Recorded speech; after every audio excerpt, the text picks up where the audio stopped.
கடந்த 5 ஆண்டு கால ஆட்சியில் இந்த ரிஷிவந்தியம் தொகுதியில் நாம் தேர்தலிலே நிற்கும் போது என்னென்ன தேர்தல் வாக்குறுதிகளை சொல்லி இருந்தோமோ அத்தனை வாக்குறுதிகளையும் 100க்கு 100% நாம் நிறைவேற்றி இருக்கின்றோம்.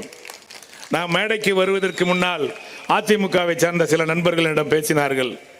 தலைவரை, நாங்களே உனக்கு ஓட்டு போடணும்னு முடிவு பண்ணிட்டோம், யாரை பற்றியும் நீ குறை சொல்லாத, யாரை பற்றியும் பேச வேண்டாம் என்று என்னிடம் சொன்னார்கள். அதையே வழிமொழிந்து நண்பர் கிரி அவர்களும் சொன்னார்கள். அதற்கு காரணம் நான் ஒரு சிலவற்றை மட்டும் இங்கே சொல்ல விரும்புகின்றேன். நான் மாண்புமிகு அண்ணன் அமைச்சர் அவர்கள் வரும்போது சொன்னார்கள், இது ஒரு ஊராட்சி என்று சொன்னீர்களே என்றார். இது ஊராட்சி தான், ஆனால் தாலுகாவினுடைய தலைமையிடமாக இருக்கின்ற இந்த ஊராட்சி இது தனி ஆட்சி பொறுப்பேற்றவுடன் தனி தாலுகாக அறிவிக்கப்பட்டது. 2 ஒன்றியங்கள் இருந்தது தமிழகத்திலே. பெரிய அதிகபட்ச ஊராட்சிகளை கொண்ட 10 ஒன்றியங்களில் ரிஷிவந்தியமும் ஒன்று. ஆகவே அதை 2ஆக பிரித்து ரிஷிவந்தியத்தை தலைமையிடமாக கொண்டு ஒரு ஒன்றியமும் வானாபுரத்தை தலைமையிடமாக கொண்டும் 2 ஒன்றியங்கள் பிரிக்கப்பட்டது. அன்பு நண்பர் கிரி சொன்னது போல் 150 கோடி ரூபாயில் மிகப்பெரிய தடுப்பணை. ரிஷிவந்தியம் தொகுதி முழுக்க இனி தண்ணீர் பிரச்சனை இருக்காது. சாலை வசதி திருவண்ணாமலையிலிருந்து சங்கராபுரம், திருவண்ணாமலையிலிருந்து தியாகதுர்கம், திருக்கோயிலிருந்து இங்கே சங்கராபுரம் வரை அனைத்து சாலைகளும் 4 வழி சாலைகள். அதேபோல் குடிநீர் டேங்கு, சிமெண்ட் சாலைகள். அதேபோல் இங்கே இருக்கிற இந்த யூனியன் ஆஃபீஸ் முதல் நான் வாக்கு சேகரிக்க வேட்புமனு தாக்க கொடுக்க வந்தேன். இங்கே உட்கார்ந்திருக்கின்ற பெரும்பால் சேர்மன் சொன்னார், அண்ணா அந்த கொஞ்சம் தள்ளி நின்னுங்க, செவுறு மேலே விழுந்துற போது என்று சொன்னார். அந்த நிலைமையில் தான் இங்கே இருக்கின்ற இந்த ஒன்றிய அலுவலகம் இருந்தது. அதற்கு புதிய ஒன்றிய அலுவலகம். இது மட்டுமல்ல, திருக்கோயிலூர், தியாகதுர்கம், உளுந்தூர்பேட்டை, திருநாவலூர் என்று ஒரு மாவட்டத்தில் உள்ள அத்தனை ஒன்றியங்களுக்கும் புதிய அலுவலகம் கொடுத்த வரலாறு திராவிட மாடல் ஆட்சியில் தான். நீங்க எந்த திட்டமாக இருந்தாலும் சரி, எந்த துறையாக இருந்தாலும் சரி, மின்சாரத்துறை என்று எடுத்துக்கொள்ளுங்கள். கள்ளக்குறிச்சியில் புதிய துணைமின் நிலையம், இங்கே அரியூரில் புதிய துணைமின் நிலையம், உளுந்தூர்பேட்டையிலே புதிய துணைமின் நிலையம், அதே போல் புதிய பேருந்து நிலையம் கள்ளக்குறிச்சியில், இங்கே இருக்கின்ற பகண்டை கூட்டுச்சாலையில் புதிய பேருந்து நிலையம், உளுந்தூர்பேட்டையிலே புதிய பேருந்து நிலையம். ஆக எந்த துறையில் எந்த திட்டமாக இருந்தாலும் தமிழ்நாட்டு முதலமைச்சர் எந்த மாவட்டத்திற்கு அறிவிக்கிறாரோ இல்லையோ, கள்ளக்குறிச்சிக்கு மாவட்டத்திற்கு அறிவிப்பு வராத ஒரு அறிவிப்பு கூட கிடையாது, ஒரு அறிவிப்பு கூட கிடையாது. ஆக அத்தனை துறைகளிலும் அத்தனை திட்டங்களையும், ஏன் இப்பொழுது தேர்தல் வந்துருச்சு, இல்லைன்னா போக்குவரத்து துறை அமைச்சர் அதற்கான அத்தனை கோப்புகளிலும் பானாபுரத்தை தலைமையிடமாக கொண்டு போக்குவரத்து பணிமுனை தொடங்குவதற்கு ஆணையிட்டிருக்கின்றார்.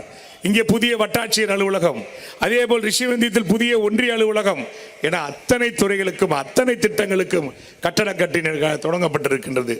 ஆகவே 5 ஆண்டு கால ஆட்சியில் ரிஷிவந்தியம் தொகுதி தமிழகத்தில் இருக்கின்ற முன்மாதிரியான தொகுதியில் ஒரு தொகுதியாக உருவெடுப்பதற்கு அத்தனை திட்டங்களும் நடந்திருக்கின்றது. அது மட்டுமல்ல, இங்கே வந்திருக்கிறாரே மாண்புமிகு அமைச்சர் அவர்கள், அவர் அமைச்சரா இல்லை, எனக்கும் கிரிக்கும் இன்னும் சொல்ல போனால் என்னோடு பல இரவுகள் பல பகல்கள் ஒன்றாக பயணம் செய்து மணிக்கணக்கிலே அவர் பேசுவதை நாங்கள் கேட்டு ரசித்துக் கொண்டிருப்போம். அதற்கு ஒரு காரணமும் அல்ல, நீங்கள் 10 நாள் பேசிக்கிட்டே இருந்தா கூட சரி, ஒரே ஒரு வார்த்தை கூட நம்ம மனசை புண்படுத்தாத மாதிரி பேசுவார். என்னோடெல்லாம் 10 நிமிஷம் பேசினாவே 10 வார்த்தை நான் உங்களை மனசை புண்படுத்துகிற மாதிரி நான் வார்த்தையை விடுவேன். ஆனால் அவர் அப்படி கிடையாது. நான் இன்னும் சொல்ல போனால், நான் இங்கிருந்து அவரோட மயிலாடுதுறை, மதுரை, பல்வேறு மாவட்டங்களுக்கு நானும் அவரும் கமிட்டியில் போவோம்.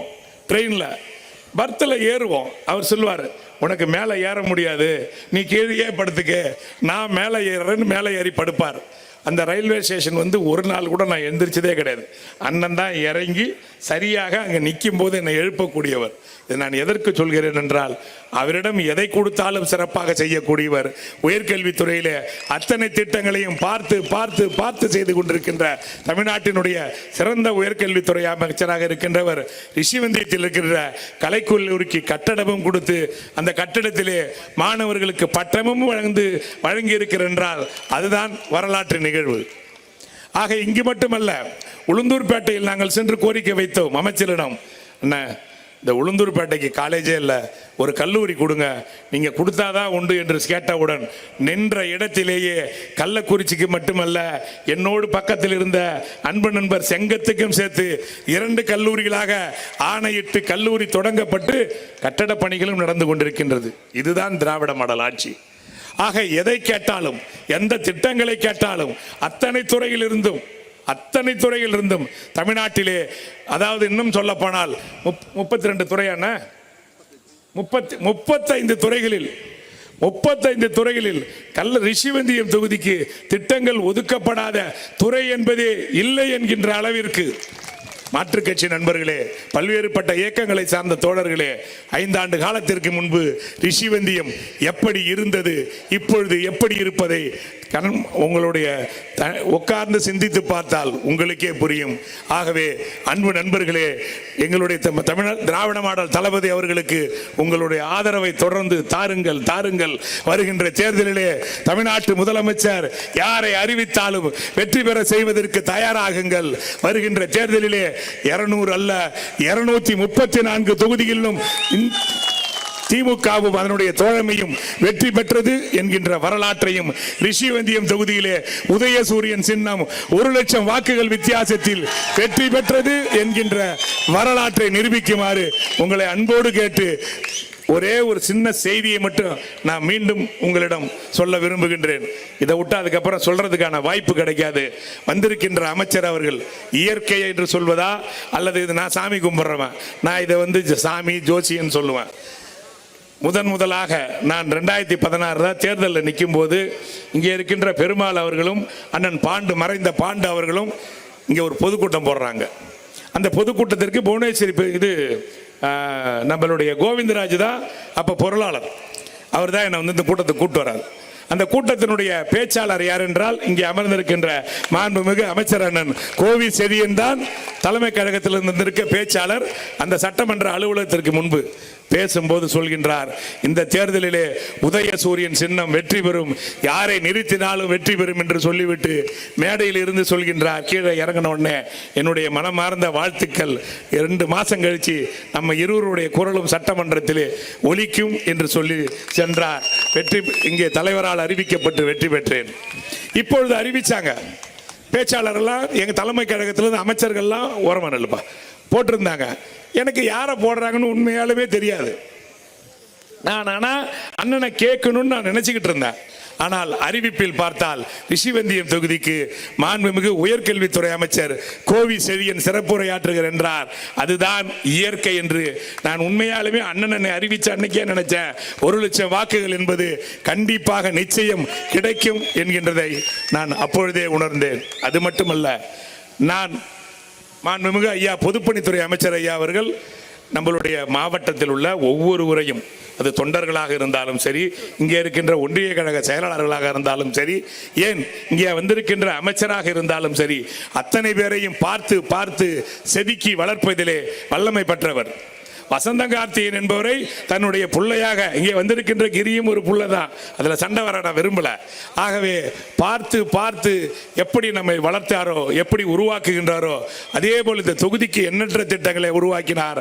ஆனால் சட்டமன்றத்திலே நாங்கள் பேசுவதற்காக ஒரு ஸ்கிரிப்டை ரெடி பண்ணுவோம். நான் முதலாக சட்டமன்றத்திலே ஒலிப்பதற்காக ஒரு ஸ்கிரிப்டை ரெடி பண்றேன். அந்த ஸ்கிரிப்டை கொண்டு போய், அந்த ஸ்கிரிப்டை யார் ரெடி பண்ணி கொடுத்தாரு நான் அப்புறம் சொல்கிறேன், அது எல்லாத்தையும் கரெக்ஷன் பண்ணி எடைக்கல் குமார் நானும் கொண்டு போய் அமைச்சர்கிட்ட கொடுத்தோம். அப்படி பார்த்தார், இதை யார் ரெடி பண்ணார்? அடுத்த கேள்வி. இல்லை நான் தான் ரெடி பண்ணேன். அடைய இது யார் ரெடி பண்ணான்னு சொன்னாரு. சொல்லிட்டு அவரே சொன்னார், இந்த லைனை பார்த்தா கோவி செழியன் ரெடி பண்ணி கொடுத்தது போல் இருக்கு என்று சொன்னார். அன்று மட்டுமல்ல, அவர் அமைச்சரான பிறகு கூட நான் பேசுகிறேன் என்றால் அமைச்சர் இருக்கையிலிருந்து எழுந்து வந்து ஒரு புறம் கிரியும் ஒரு புறம் அண்ணன் கோவி செழியன் அவர்களும் அமர்ந்து கொண்டு இதை பேசுங்க, இதை பேச வேண்டாம் என்று என்னை நெறிமுறைப்படுத்துகின்ற பணியை உடன் பிறந்த சகோதரனாக, அவர்கள் வீட்டில் இருக்கின்ற ஒரு தம்பியாக என்னை பார்த்து வளர்த்தெடுக்கின்ற மாண்புமிகு அமைச்சர் அவர்கள் இங்கே வந்திருக்கின்றார். அவர் மீண்டும் அடுத்த முறை நல்ல துறையின் அமைச்சராக, இன்னும் பெரிய துறையின் அமைச்சராக வந்து